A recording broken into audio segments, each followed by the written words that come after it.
a second about the traditions we hold sacred today. Now, I want you to imagine an entire civilization, one that was absolutely obsessed with stability, order, and eternity, being completely derailed and permanently altered by the radical vision of just one man. How does a single rebel pharaoh nearly destroy 3,000 years of deeply sacred tradition? Okay, let's dive into this. Welcome to this explainer on the Amarna Revolution. We're looking at what is essentially a dramatic 3-act historical thriller today. We're going to explore how ancient Egypt reached the absolute pinnacle of its wealth and power, how one king threw the whole thing into chaos by flipping the script on literally everything they held sacred, and how the ancient establishment desperately tried to erase him from history. Here is our roadmap for today. We'll start with the quest for eternity, move into Egypt's golden age, meet the radical heretic king, pan out to look at Bronze Age global diplomacy, and finally finish up with the boy king's restoration. So, Section 1. The Quest for Eternity, Preparing for the Afterlife. To understand the rebellion, we really need to understand the baseline of this culture first. As you might already know, everything in ancient Egyptian culture hinged on the concept of the Ka, which was essentially their version of the soul. But here's the catch. Without a recognizable physical form to return to, a person's eternity was quite literally canceled. Done. Over. That is exactly why preserving the body and maintaining those old traditions mattered more than anything else in their world. Now, what's really interesting about this is the sheer dedication it took. We're all somewhat familiar with the grueling 70-day mummification process, right? The chief embalmer wearing the jackal-headed Anubis mask, the canopic jars, the natron salt. But remember why they went through this incredibly elaborate and, let's be honest, slightly gruesome ordeal. They did not mess around with eternity. Every meticulous step, extracting the brain, preserving the organs, drying the body, it was all a strict safeguard against oblivion. Moving on to Section 2, Egypt's Golden Age, the peak of the New Kingdom. Just look at how this deep cultural obsession with stability manifested into unprecedented wealth and power through two of its most iconic rulers. On one hand, we've got Queen Hatshepsut, who ruled for 20 years. She brought staggering wealth into the kingdom by establishing these vast trade networks. Her most famous was the expedition to the land of Punt, which brought back cosmetics, myrrh trees, and exotic animals, all of which funded magnificent temples and the tallest obelisks in the world. Then, on the other hand, you have her stepson, Thutmose III. He brought absolute power through sheer military force. Often called the Napoleon of Egypt, he went on at least 17 massive military campaigns, conquering 300 cities, pushing all the way past the Euphrates River, and securing a legendary victory at the Battle of Megiddo. And then, a bit later in this golden age, we see Ramesses II, or Ramesses the Great. He represents the absolute height of traditional pharaonic power. He built the Ramesseum, Abu Simbel, and he even signed the first known peace treaty in history with the Hittites. But pay attention to the deep engravings on his monuments. Ramesses actually ordered his craftsmen to carve incredibly deep into the stone because he knew exactly how Egyptian politics worked. He wanted to make sure future kings couldn't easily erase his name. Keep that in mind because it's a very important foreshadowing detail for what's coming up. Which brings us to Section 3, the radical heretic king. The world turned upside down. So the crucial point is that this 3,000-year-old script is about to be ripped to shreds. The historian James Henry Breasted captured this disruption perfectly. He wrote, "Until Akhenaten, the history of the world had been the irresistible drift of tradition. All men had been but drops of water in the great current. Akhenaten was the first individual in history. He's talking about a king who came to the throne as Amenhotep IV, but very quickly changed his name to Akhenaten, launching a religious revolution the likes of which few cultures have ever seen. Akhenaten initiated the earliest verified expression of a form of monotheism. He elevated the Aten, which was represented as a sun disk, basically the literal light of the sun itself, to the position of state deity.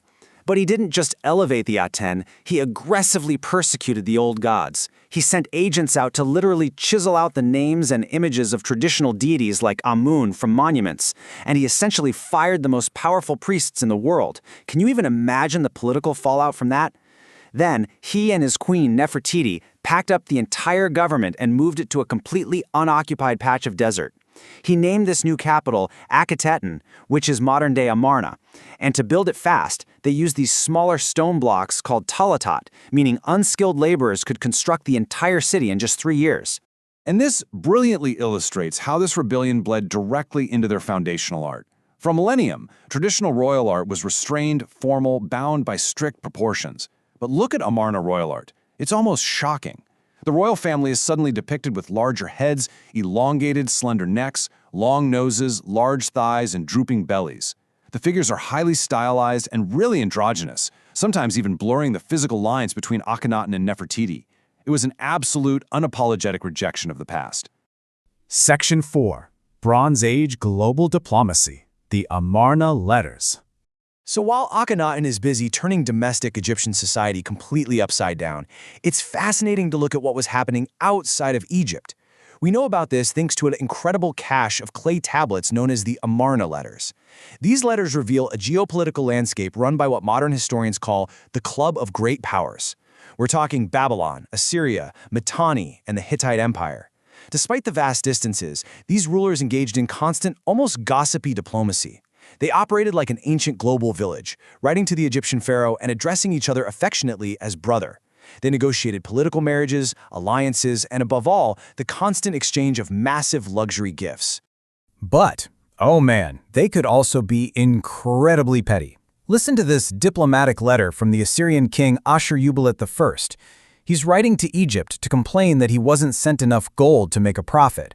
He literally tells the pharaoh that if his own messenger is just going to be kept waiting without a profitable exchange, then let him stay out and let him die right there in the sun. But for the king himself, there must be a profit. In another letter, the king of Babylon complains he is deeply shamed by the lack of a proper chariot escort for a princess. It's just hilarious to see these ancient, all-powerful god kings bickering over gold and protocol, while Akhenaten is isolated in the desert, busy worshipping his sun disk. Let's move to and see how this builds to a climax. Right around his 17th year on the throne, Akhenaten dies mysteriously. We aren't entirely sure how, and his body has likely never been definitively identified. But his sudden death leaves a massive power vacuum, an outraged religious establishment, and a highly unstable empire. So, what happens next? That brings us to our final act. Section 5. The Boy King's Restoration. A return to tradition. So the royal line of this dynasty was suddenly on the brink of dying out completely. The throne falls to Akhenaten's son, a boy who was likely only 8 or 9 years old. Now you know him today as Tutankhamun, but he was actually born Tutankhaten, named after his father's sun disk. The establishment immediately went to work on him, and there is a deep irony in using a 9-year-old boy king to crush a massive revolution. They forced him to change his name to Tutankhamun, honoring the old god Amun. Under their guidance, he enacted policies to revert Egypt to its traditional polytheistic religion, and he completely abandoned his father's desert capital of Amarna, moving the government back to the traditional centers of power. The 3,000-year-old tradition was finally fighting back. Tutankhamun died before he was 20. A few years later, a military general named Horemheb takes the throne, and he enacts a vicious revenge on behalf of the establishment. Horemheb initiated a policy of damnatoria memoria, the condemnation of memory. He didn't just disagree with the Amarna period, he ordered the city of Akhenaten to be literally torn to the ground. He ordered the names and images of Akhenaten, Tutankhamun, and everyone associated with the heresy to be violently excised from official histories and monuments. Remember how Ramesses carved his name deeply to survive? While Horemheb went through with chisels to ensure the heretic kings would be forgotten forever. According to Horemheb's newly rewritten official history, he was the direct successor to Amenhotep III, essentially deleting 30 years of history as if it never even happened.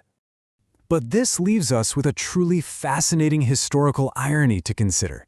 The Egyptian establishment spent decades and immense resources trying to completely erase Akhenaten, his city of Amarna, and his son Tutankhamun from existence. They wanted them deleted from time itself.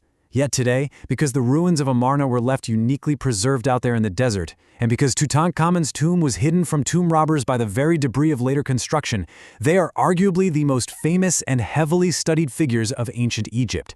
By trying to bury the revolution, the establishment accidentally preserved it for eternity. It really makes you wonder, doesn't it? What else is buried out there in the sand, just waiting to rewrite history?